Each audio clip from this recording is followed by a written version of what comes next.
Bobby, go ahead.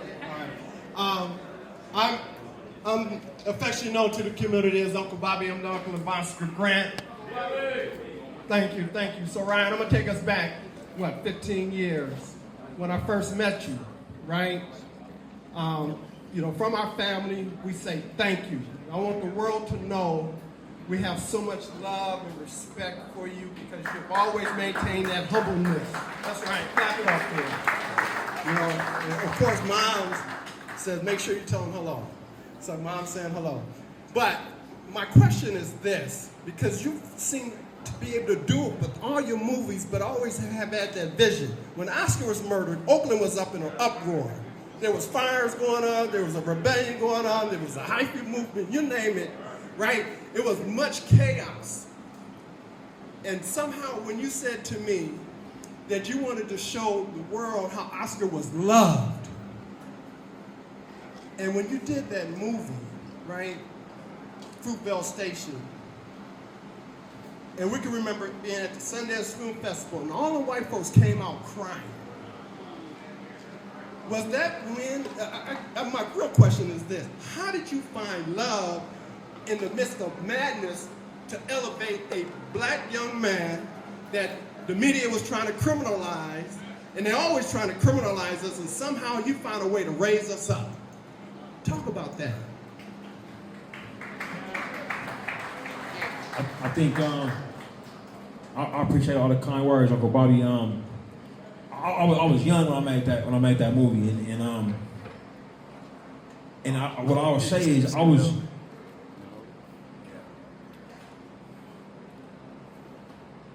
coming up out here, man, and I didn't know Oscar personally, but it turned out a lot of my family did. A lot of my homies knew him. But I saw what happened to him, and I think I had the same reaction that a lot of us had. At that time we was all dressing the same, like we always wearing the same hoodie, the same shirt, the same jeans, black the same hoodie, shoes. coat, white tee, blue jeans, Yeah. and Nikes. Like, With the beanie. It was a time when we all looked the same. You know what I mean? And I had been around enough to know that we kind of all was the same. Like it was slight variations. You know what I'm saying? But so when I saw it happen, I was like, I thought the same thing. I think everybody else that was out in the streets fighting for him thought, like, oh man, what if that was me? What if that was my brother? What if that was my, and I did know that there's a barrier, man, like with colonization, capitalism. You have to dehumanize the other. You know what I'm saying? We seeing that happen now, right? All over the world.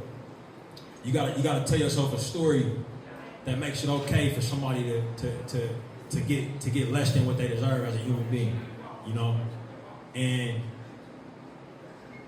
because I identify with this young man, I got to know his family, and I realized, man, his family was a lot like my family. You know what I'm saying? I got Grandma Susie, y'all got Grandma Bunny. You know what I'm saying? And y'all cooked the gumbo on New Year's Eve, we cooked the gumbo on New Year's. You know what I'm saying? It was so many similarities.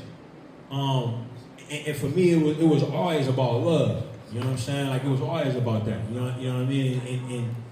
And so much of where this stuff comes from, it comes from love in the first place. You know what I'm saying? So that's where the idea for the film came from, was to just show him as he was,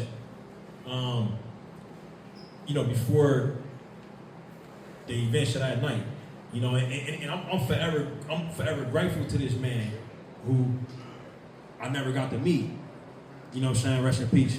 I'm forever grateful to him because I learned that the first words that he said, when that police officer committed that act of violence against him, was, I have a daughter. You know what I'm saying? Like that relationship, that was before I had kids. That was before I knew I wanted to have kids. You know what I'm saying?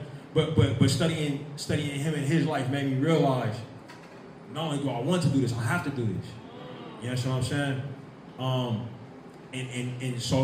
And it's a profound thing to be grateful to somebody who you never met. You know what I'm saying? But that's the reality of it, man. It's been a whole fatherhood focus tonight. I didn't even know it was gonna be that big. But yeah. I appreciate y'all, man. I truly do. I thank y'all for coming on. Hey, Stan, thanks for inviting me, bro. Hold on. I'm following that. God bless you for doing this, bro. Hey, listen. I want to let y'all know, man, we do this. Just the security you see, the food, these chairs, this is all just us coming out our own pocket. And we must be able to create these spaces, but we have to learn how we got to draw from it to put it together. So to the grant writers out there, to the people that's in there that understand that, let's all start coming together so we can make these spaces available and amplify and unlock capital for us. Y'all make some noise for my brother, Ryan Coogler. We was only supposed to get 20 minutes, he gave us an hour and a half. I'll just get him. Please, so much. Thank you guys so much.